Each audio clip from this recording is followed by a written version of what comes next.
नमस्कार, गौरी पूजा सिस्टर चॅनलमध्ये आपले सर्वांचे मनापासून स्वागत. तर आज आपण उन्हाळा स्पेशल असा थंडगार मठ्ठा बनवणार आहोत, जो लग्नातील पंक्तीत हमखास वाढला जातो. तर चला सुरुवात करूया. इकडे मी घट्ट दही घेतलेले आहे. बघू शकता इथे 1 वाटी दही घेतलेले आहे मी.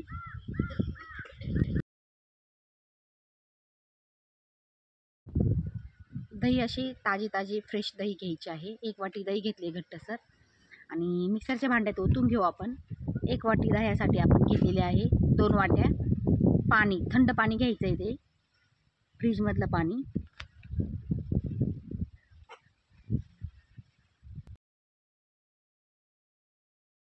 दही टाकून झालं. आता मी इथे बघा 2 वाट्या पाणी घेतलेले आहे, त्याच बाउलनी 2 वाट्या पाणी.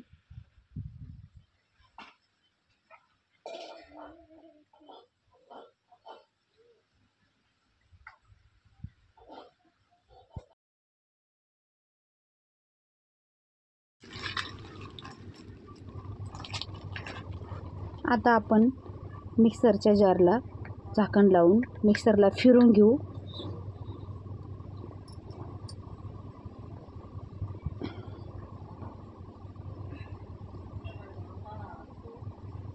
आता आपण मिक्सरच्या जारमधील जे दही आणि पाणी जे होतं ना, ते मिक्स केलेलं ते जार आपल्या तांब्यामध्ये ओतून घेऊ. आणि इकडे मी घेतलेले आहे 7 ते 8 पुदिन्याची पानं, थोडीशी कोथिंबीर, अर्धा इंच आल्याचा तुकडा आणि 2 मिरच्या. खलबत्त्यामध्ये ओबडधोबड कुटून घ्यायचं आहे. हे फ्रेश असा पुदिना घेतला, कोथिंबीर घेतली आणि अद्रक आणि मिरची घेतली.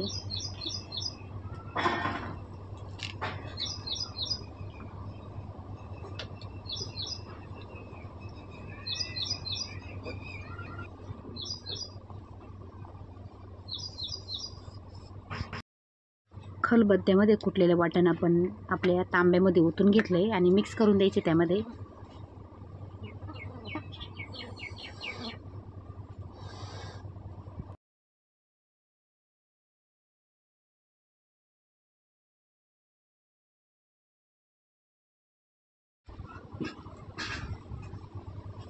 तर आता आपण इथे टाकूया थोडंसं काळं मीठ टाकूया.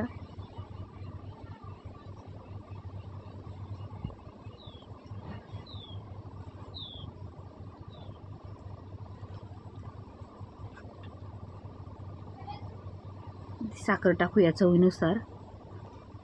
इथे मी 2 चमचे साखर टाकलेली आहे.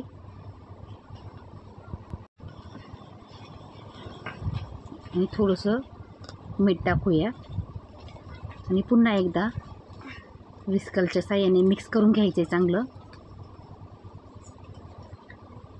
साखर विरघळेलाच या पद्धतीने मिक्स करून घ्यायचं आहे.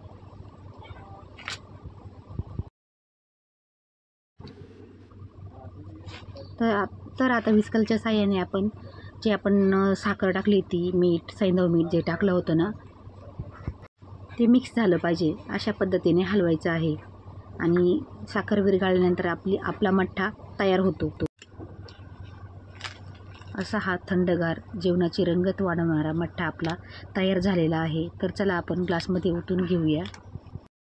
तर उन्हाळ्यामध्ये असा हा आपला थंडगार मठ्ठा बनवून बघा. व्हिडिओ जर आवडला असेल तर व्हिडिओला लाईक करा, कमेंट करा, शेअर करा आणि चॅनलवर जर का कोणी नवीन असेल तर चॅनलला सबस्क्राईब करायला अजिबात विसरू नका. तर चला भेटूया अशाच नवीन व्हिडिओसोबत. तोपर्यंत बाय बाय.